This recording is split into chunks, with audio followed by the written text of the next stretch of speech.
آج جو عدالت سے فیصلہ آیا سائفر کیس کے معاملے میں، آپ لوگوں کی جانب سے عدلیہ کے اوپر تنقید بھی ہوتی رہی، لیکن یہ اس چیز کا مظہر ہے کہ اگر آپ لوگوں کا کیس مضبوط ہوگا تو عدالتوں سے آپ کو ریلیف ملے گا۔ جی ایک تو آپ ٹھیک فرما رہے ہیں، بالکل ٹھیک کر رہے ہیں، لیکن میں ابھی ایک اور پروگرام میں بیٹھا ہوا تھا تو میں نے کہا تھا، وہاں بھی ریپیٹ کر دیتا ہوں کہ زمینی خداؤں کے لیے سوچنے کا مقام ہے کہ انہوں نے ملک کو کس طرح کے اوپر ڈال دیا ہے، لیکن الٹیمیٹلی انصاف تو ہوگا۔ جو آپ کی آنکھوں کے سامنے انہوں نے عدت کے مقدمے میں کیا ہے کہ ایک مقدمہ جس کی ججمنٹ نکلنی تھی اس کو دوبارہ سے نئے سرے سے اس کو شروع کیا جائے گا، لیکن آج جج صاحبان نے انصاف کے تقاضوں کو پورا کیا ہے، خان صاحب بری ہو گئے ہیں اور عن قریب میں آپ کو ایشور کر سکتا ہوں کہ باقی تمام مقدمات سے بھی بری ہو جائیں گے۔ اچھا دیکھیں، حکومت ابھی بھی سر یہ کہہ رہی ہے کہ آپ لوگوں نے سیاسی مقاصد کے لیے سائفر کو استعمال کیا جس سے ملک کو نقصان ہوا۔ مقدمہ تو آپ جیت گئے، لیکن عالمی سطح پہ جو میسج بھیجا کہ غیر ذمہ دار ریاست کے طور پہ ہم سامنے آئے، آپ اس کرٹیسزم کو صحیح سمجھتے ہیں؟ دیکھیں بالکل میں نہیں سمجھتا اس کو ٹھیک، بلکہ بہت ہی فریولس قسم کی اپروچ ہے یہ۔ دیکھیں کیا سائفر جو ہے وہ ریالٹی نہیں ہے؟ کیا وہ ایک حقیقت نہیں ہے؟ وہ ایک حقیقت ہے۔ وہ پاکستان کی نیشنل سیکیورٹی کمیٹی میں ایک دفعہ نہیں 2 دفعہ ڈسکس ہوا ہے۔ نیشنل سیکیورٹی کمیٹی نے الفاظ استعمال کیے تھے کہ جہاں کے ملٹری اور سول لیڈرشپس دونوں بیٹھی ہوتی ہیں کہ یہ پاکستان کے افیئرس میں گریو انٹرفیئرنس ہے، اور اس کے بعد ڈیمارش سرو کیا گیا تھا۔ ٹھیک ہے جی، کیا ڈیمارش سرو کرنا بھی غلط تھا؟ اس کے بعد جب شہباز شریف صاحب نے پرائم منسٹر بنے ہیں تو پھر ایک نیشنل سیکیورٹی کمیٹی کا اجلاس ہوا تھا جس میں کہ پریویس کمیٹی جو کہ خان صاحب نے پریزائڈ کی تھی اس کے کانٹینٹس کو انہوں نے ری ایٹریٹ کیا تھا اور کہا تھا کہ جی وہ جو سارا کچھ ہے وہ ٹھیک تھا۔ تو کیا یہ حقیقت نہیں ہے؟ اور اس کے بعد آپ یہ کہنا ہے کہ جی سائفر کی وجہ سے آپ ایک ساورن ملک ہیں، آپ ایک انڈیپینڈنٹ اور ساورن ملک ہیں، لیکن انفارچونیٹلی ہم نے کبھی نہ اپنی انڈیپینڈنس کو اسرٹ کیا نہ ساورنٹی کو اسرٹ کیا۔ خان صاحب وہ پہلے لیڈر تھے جنہوں نے اپنی ساورنٹی کو اسرٹ کرنے کی کوشش کی ہے اور سائفر کو سامنے لے کے آئے کہ یہ ہمارے ملک میں، ہمارے ملک کے انٹرنل افیئرس میں ہو رہا ہے، لیکن اس کے بعد حالات اور بھی بہت طرف بڑھ چکے ہوئے ہیں۔ میں اس ڈیٹیل میں نہیں پڑھنا چاہتا، لیکن آپ جب تک ایک ساورن اپنی ساورنٹی کو اسرٹ نہیں کریں گے اس وقت تک آپ اپنے جو مقاصد ہیں، be they economic, be they strategic, be they some other مقاصد جو کہ ہیں وہ آپ حاصل نہیں کر سکتے ہیں۔ تو یہ آپ کو کرنا پڑے گا۔ یہ کہنا کہ جی ہم نے پاکستان کے انٹرسٹ کو کمپرومائز کیا، یہ انتہائی بیہودہ قسم کی اسٹیٹمنٹ ہے۔ اس کی حقیقت سے دور کا بھی کوئی واسطہ نہیں ہے۔ اچھا سر، اب خان صاحب آپ نے بھی ذکر کیا کہ وہ عدت والا کیس آلموسٹ وہ بھی کنکلوڈ ہونے والا تھا، پر اب وہ دوبارہ جو ہے چلا گیا عدالت کے پاس۔ اس کے علاوہ دیگر کچھ کیسز لگتا ہے اس طرح ہے کہ اگر عدت والے کیس میں بھی ریلیف مل جاتا ہے، اور اس میں بہت سارے لوگ قانونی ماہرین یہی کہہ رہے ہیں کہ بڑا فریولس قسم کا کمزور سا کیس ہے، اس میں بھی ان کو ریلیف مل جائے گا، تو پھر آپ امید کر رہے ہیں کہ جلد خان صاحب باہر ہوں گے اور شاہ محمود قریشی صاحب باہر ہوں گے؟ 4 کیسز تھے نا، میجر کیسز جن کے اوپر خان صاحب کو سزا ہوئی تھی۔ اس میں ایک توشہ خانہ جو سسپینڈ ہے، سارا کچھ ہے، اس میں خان صاحب بری ہیں۔ یہ مقدمہ ختم ہو گیا جی، جو سائفر کا ہے وہ ختم ہو گیا۔ عدت جو ہے وہ کیس ہے ہی نہیں ہے، سرے سے نہیں ہے، جیسے کہ سائفر سرے سے کیس نہیں تھا، وہ ختم ہے۔ اب اس کے بعد ایک القادر رہ جاتا ہے۔ القادر بھی کتنی دیر تک لٹکا رہے ہیں، کتنی دیر تک لٹکا لیں گے؟ جس صاحب کو پیچھے پڑے ہوئے ہیں یہ پچھلے سال سے جی کہ وہ مطلب بیان دے، وہ تو بھاگ گیا، وہ تو ان کے خلاف اب کھڑا ہو گیا، کہتا ہے جی کہ میں سب کے راز بتاؤں گا، میں ملک ریاض کی بات کر رہا ہوں۔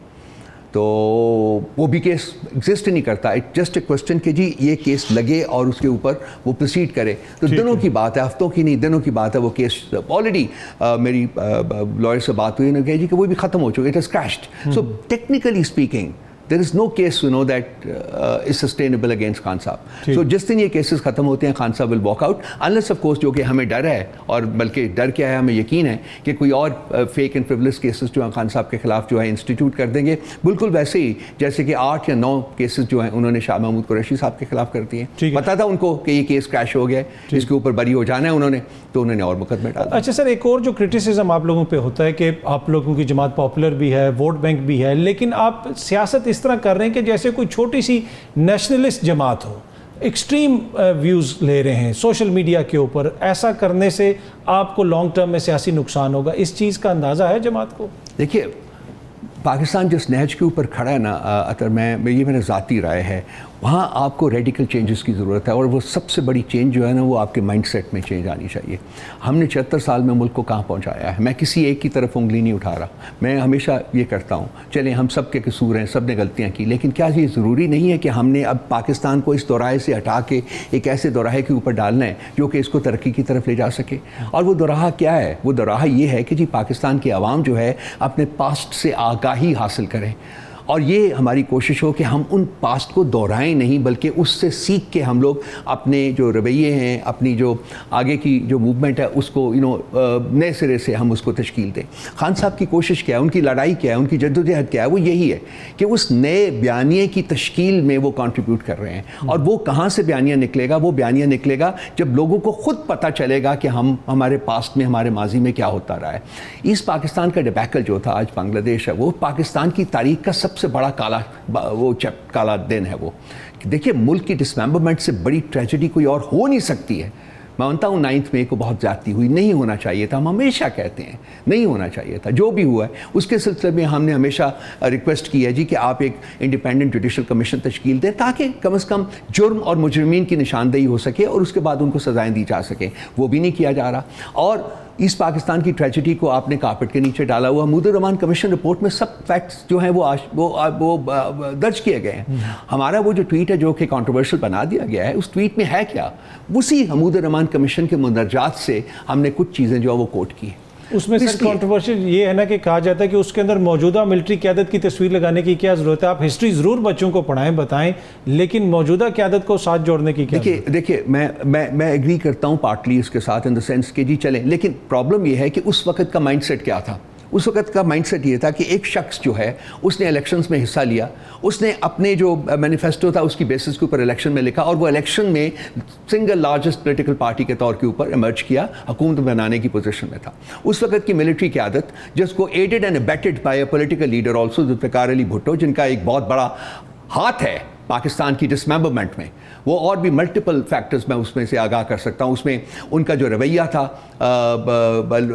پارلیمنٹ کو کنوین نہ ہونے دینے میں، اس سے پہلے جو انہوں نے رشین انیشیٹو کے ساتھ کیا، جو پولش ریزولوشن کے ساتھ کیا، وہ تمام جو حقائق ہیں وہ اس چیز کی نشاندہی کرتے ہیں۔ ادھر تم ادھر ہم کا نعرہ لگایا انہوں نے، اس لیے کہ وہ چاہتے تھے کہ وہ پرائم منسٹر بنے، اور ایک یونائٹڈ پاکستان میں وہ یہ کبھی نہیں کر سکتے تھے۔ سو اپنی لسٹ فار پاور کی وجہ سے انہوں نے جنرل یحییٰ کو بھی غلط رہا، لیکن general Yahya was the chief martial administrator and the president of Pakistan. So تمام رسپانسبلٹی جو آتی ہے ٹیکنیکلی وہ ان کے کندھوں کے اوپر آتی ہے، ان کے شولڈرز پہ آتی ہے، ٹھیک ہے۔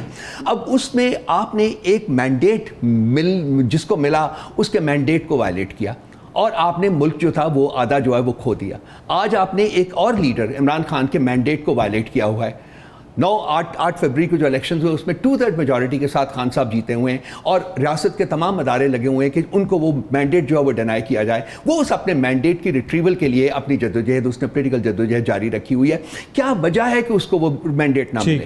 اور آج کا جو مقدمہ ہے یہ سارا اسی سلسلے کی کڑیاں ہیں کہ جی آپ نے فالس مقدمے بنا دیے کہ جی ان میں جکڑا جائے گا، اس میں لٹک جائے گا اور معاملات آگے نہیں بڑھیں گے۔ بھائی معاملات بہت تیزی سے آگے بڑھیں گے۔ ایک طرف خان صاحب کی خواہش ہے کہ پنجاب میں پولیٹیکل ایکٹیویٹی ہو، کارکن متحرک ہو، پر آپ لوگ پھر سوات جا رہے ہیں تو یہاں پہ تو بڑا اچھا چانس تھا، جیلم سے آگے پیچھے ساری بیلٹ اس نے آنا تھا روات۔ مجھے آپ ایک لاجک بتا دیجیے عطا صاحب کہ جی میں ہم اسلام آباد میں جلسہ کرنا چاہ رہے ہیں، یہ اسلام آباد میں ہمیں جلسہ کیوں نہیں کرنے دے رہے؟ روات جو ہے یہاں سے 30 کلومیٹر دور ہے، وہاں جا کے ہم کیوں جلسہ کریں؟ اور وہاں جگہ انہوں نے دی ہے اس کی اتنی سی 4 فٹ بائی 4 فٹ انٹرنس ہے، وہ جگہ جس کی پراپرٹی ہے وہ میں نام نہیں لوں گا کہ لوگ ناراض ہو جاتے ہیں، پھر وہ کسی وقت بھی اس کو بند کر سکتے ہیں۔ اس کی انٹرنس ہی نہیں ہے ورچولی، دیر از نو اسپیس ان سائڈ۔ ہم نے اس میں دی ہے 11 وجوہات دی ہیں جس کی وجہ سے ہم وہ ریجیکٹ کر رہے ہیں۔ ہم پنڈی میں جلسہ کرنا چاہتے ہیں، ہم اسلام آباد میں جلسہ کرنا چاہتے ہیں، ہم ایک بونافائیڈ پولیٹیکل پارٹی ہے، ہمیں اجازت ملنی چاہیے، کیوں نہیں مل رہی؟ باقی سوات میں جلسہ کرنا یا پاکستان کے باقی ہمارا یہی اسی طریقے سے دیکھیے، فیصل آباد میں جلسہ لٹکا ہوا ہے، کراچی میں جلسہ لٹکا ہوا ہے، لاہور میں جلسہ لٹکا ہوا ہے، اب ملتان میں جلسہ لٹکا ہوا ہے، ہمیں اجازت نہیں مل رہی ہے، پنڈی میں جلسہ لٹکا ہوا ہے ہمارا، کیوں؟ مطلب کیوں ہمیں اجازت نہیں مل رہی ہے؟ ہم ہر جگہ جو ہے وہ عدالتوں میں گئے ہوئے ہیں۔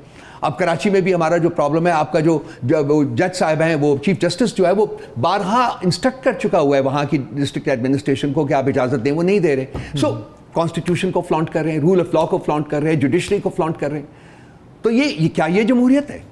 تو پھر ہم جب بات کرتے ہیں, جب ہم ٹیک آن کرتے ہیں, تو پھر کہتے ہیں جی کہ ہم ملک کے انٹرسٹس کو کمپرومائز کر رہے ہیں. یہ کہاں کا انصاف ہے؟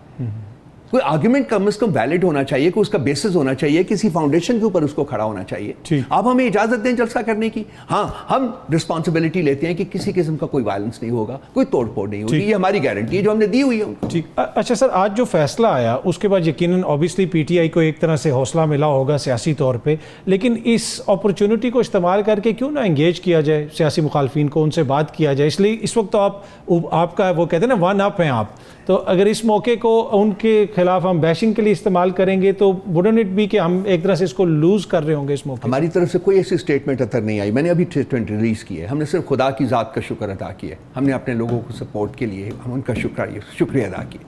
ہم کسی کو بیشنگ نہیں کر رہے ہیں. جہاں تک رہا انگیج کرنے کا, تو پولیٹیکل پارٹیز کے ساتھ ہم انگیج کر رہے ہیں. ہمارا ایک اتحاد بنا ہوا ہے, وہ آپریشنل ہے. اسی کی پلیٹ فارم سے ہم نے یہ سارے جلسے کرنے ہیں.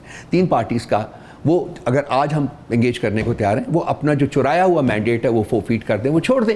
ہم ان کے ساتھ بیٹھ کے بات کرنے کو تیار ہیں بالکل, لیکن جب تک وہ چرایا ہوا مینڈیٹ جو ہے اس کی بیسس کے اوپر وہ حکومت کر رہے ہیں, جمہوریت کی کوئی شک ایسی نہیں ہے, کوئی ایسی اسپرٹ نہیں ہے جو کہ ہم سے تقاضا کرے کہ ہم ان چوروں کے ساتھ بیٹھ کے بات کریں, ان کے ساتھ جنہوں نے ہمارا مینڈیٹ چرا کے حکومت کر رہے ہیں. یہ ہوتا نہیں ہے. دیکھیے, you will have to correct. جب میں کہتا ہوں نا کہ ملک کو آپ نے صحیح راستے کے اوپر ڈالنا ہے, تو اس میں ایک سب سے امپورٹنٹ چیز جو ہے وہ رہی ہوئی ہے کہ آپ نے کبھی اس ملک میں ایک الیکشن, کہتے ہیں سارکیزم کے ساتھ کہتے ہیں, وہ سائڈونیکلی کہتے ہیں کہ ایک الیکشن آپ نے ٹھیک کرا کے دیکھ لیا, اس پاکستان علیحدہ ہو گئے. تو یہ کہتے ہیں کہ اس کا مقصد, اس کو پریمس بنا کے کہتے ہیں کہ یہاں ٹھیک الیکشن ہونا نہیں چاہیے. میں ٹوٹلی ڈس ایگری کرتا ہوں اس سے. پاکستان کی سروائیول جو ہے وہ جینوئن الیکشنز ہولڈ کرنے میں ہے, اور جینوئن الیکشن کے ریزلٹس جو ہیں وہ ایکسیپٹ کرنے میں ہے.